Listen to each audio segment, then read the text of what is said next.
So a lot of you may have seen a now viral video of a traffic stop involving this guy right here, which inevitably leads to the discovery of a body in the trunk of a stolen vehicle. And while yes, you can view this footage in its entirety over on YouTube, the incident occurred back in 2020, and since then, new information has come about. Without further ado, here's everything you need to know about the Michael Mitchell traffic stop and the investigation that followed. Well, back in July of 2020, a state trooper out of Louisiana observed Michael going 18 miles over the speed limit on Highway 17 in Franklin Parish, thus prompting the insanity that is this traffic stop, where 73 and a 55, so it's 18 over the limit. Do you have your driver's license?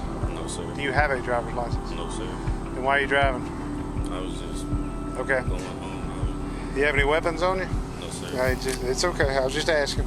What's your name, man? Michael. Michael. Is anybody with you? No, sir. It's just me. You have insurance?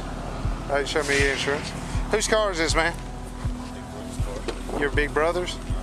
and let's just say, things from this point on just continued getting worse. You smoking weed today? And worse. Look at me. I did early. I'm not high right now. Okay. Until eventually. Don't stop.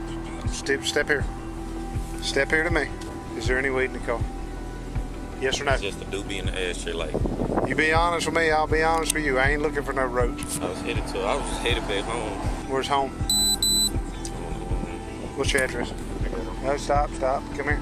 Where do you live? It's easy. Okay, come back here. Come back here. It was at this time the trooper escorts him back to the front of his SUV, and within less than 5 minutes of being radared, Michael has already consented to a full-blown search of the vehicle. However, upon Trooper Nielsen's initial inspection of the Camaro, he notices 3 bullet holes tightly grouped around the driver's side door, to which... When did all that happen? That happened. When? My brother, he said it. How long ago? like Days? Yeah, it was like. Okay, come back. Just leave this here. Now, not too long after this, as Trooper Nielsen's trying to figure out just what the hell is going on, some guy pulls up in a red pickup truck informing Nielsen the owner of the Camaro was just listed as a missing person earlier that day. And before too long, a series of phone calls begin to occur, as Mitchell's story continues to fall apart. The trooper then kicks things up just a little bit. Talk to me. You better stop lying to me right now or you're going to be in jail. I'm just going to my sister's house. To your sister's?